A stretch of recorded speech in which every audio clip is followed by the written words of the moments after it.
ಕರ್ನಾಟಕ ಜನತೆಗೆ ಹೊಸ ವರ್ಷದ ಶುಭಾಶಯವನ್ನು ಕೋರುತ್ತಾ ಮೈಸೂರಿನ ವಿಜಯನಗರ ಯೋಗಾನರಸಿಂಹಸ್ವಾಮಿ ದೇವಸ್ಥಾನದಲ್ಲಿ ವೈಕುಂಠ ಏಕಾದಶಿಯನ್ನು ಬಹಳ ವಿಜೃಂಭಣೆಯಿಂದ ಪರಮಪೂಜ್ಯ ಭಾಷ್ಯಂ ಸ್ವಾಮೀಜಿ ಆಚರಿಸ್ತಾ ಇದ್ದಾರೆ. ಬೆಳಿಗ್ಗೆ ಧಾರ್ಮಿಕ ವಿಧಿವಿಧಾನದ ಪ್ರಕಾರ ರಂಗನಾಥ ಸ್ವಾಮಿ ಮಲೆಯಪ್ಪನ ಉತ್ಸವ ಮೂರ್ತಿಗೆ ಏಕಾದಶ ಪ್ರಾಕಾರೋತ್ಸವ, ಲಕ್ಷಾರ್ಚನೆ ಹಾಗೂ ವೈಕುಂಠ ದ್ವಾರ ಪ್ರವೇಶ ಆಗಿ ಎಲ್ಲ ಭಕ್ತಾದಿಗಳಿಗೆ ಪುಳಿಯೋಗರೆ ನೈವೇದ್ಯ ಮಾಡಿ ಲಡ್ಡುವನ್ನು ವಿತರಣೆ ಮಾಡ್ತಾ ಇದೆ. ಇದು ಒಂದು ಭಾಗ. ಇವತ್ತಿನ ವೈಕುಂಠ ಏಕಾದಶಿ ವಿಶೇಷತೆ ಏನಪ್ಪ ಅಂತ ಹೇಳಿದರೆ, ಮಹಾಭಾರತದ ನಮ್ಮ ಒಂದು ಪರ್ವದಲ್ಲಿ ಅದು ಮನ್ವಂತರದಲ್ಲಿ ನಮ್ಮ ವಿಕುಂಠಾದೇವಿ ಅಂತ ಇರ್ತಾರೆ. ವಿಕುಂಠಾದೇವಿಯನ್ನು ಮಹಾವಿಷ್ಣು ಅವತರಿಸೋದ್ರಿಂದ ವೈಕುಂಠ ಅಂತ ಹೆಸರು ಬಂತು.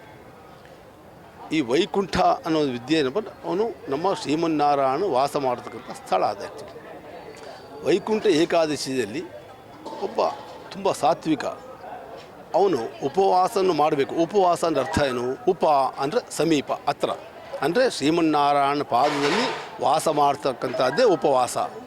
ಒಬ್ಬ ಬ್ರಾಹ್ಮಣ ಉಪವಾಸ ಮಾಡಬೇಕಾದ್ರೆ ಅವನ ಉಪವಾಸವನ್ನು, ವ್ರತವನ್ನು ರಾಕ್ಷಸರು ಭಂಗ ಮಾಡ್ತಾರೆ.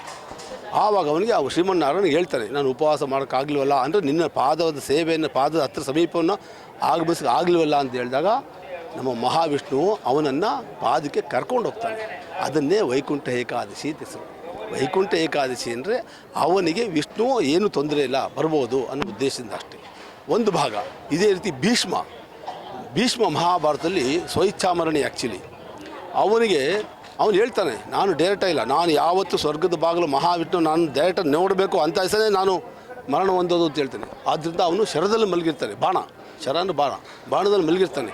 ಇವತ್ತಿನ ದಿವಸ ನಾನು ಇವತ್ತೇ ಸಾಯೋದು ಅಂತೇಳಿ ಅವ್ರ ಮರಣವನ್ನು ಹೊಂದಿದಾಗ ತಕ್ಷಣ ಪ್ರಪ್ರಥಮವಾಗಿ ಭೇಟಿ ಆಗ್ತಕ್ಕಂಥ ಪಾದಾರ ಮಾಡದೆ ಇವತ್ತು ವೈಕುಂಠ ಏಕಾದಶಿ. ಭೀಷ್ಮ ಪ್ರತಿಜ್ಞೆ ಅದು. ಆ್ಯಕ್ಚುಲಿ ಭೀಷ್ಮ ಪ್ರತಿಜ್ಞೆ ಮಾಡಿರೋದನ್ನೇ ಇವತ್ತು ವೈಕುಂಠ ಏಕಾದಶಿಗೆ ಮಹತ್ವ ಇದೆ. ಆದ್ದರಿಂದ ವೈಕುಂಠ ಏಕಾದಶಿ ಶ್ರೀಮನ್ ಮಹಾವಿಷ್ಣುವಿಗೆ ತುಂಬ ವಿಜೃಂಭಣೆಯಾದ ದಿವಸ, ಒಳ್ಳೆಯ ದಿವಸ. ಎಲ್ಲ ಭಕ್ತಾದಿಗಳಿಗೆ ಆ ಮಹಾವಿಷ್ಣುವಿನ ಅನುಗ್ರಹ ಸದಾಕಾಲ ಇರಲಿ, ಲೋಕಕ್ಷೇಮ ಆಗಲಿ, ಎಲ್ಲ ಜನರು ಸುಖ ಶಾಂತಿ ನೆಮ್ಮದಿಯಿಂದ ಬಾಳಲಿ, ಆ ಭಗವಂತ ಕೃಪಾ ಆಶೀರ್ವಾದ ಪರಮಪೂಜ್ಯ ಎಲ್ಲರಿಗೂ ಇರಲಿ ಅಂತ ನಾನು ಪ್ರಾರ್ಥನೆ ಮಾಡಿಕೊಂಡು ನನ್ನ ಮಾತನ್ನು ಮುಗಿಸ್ತೀನಿ. ನಾನು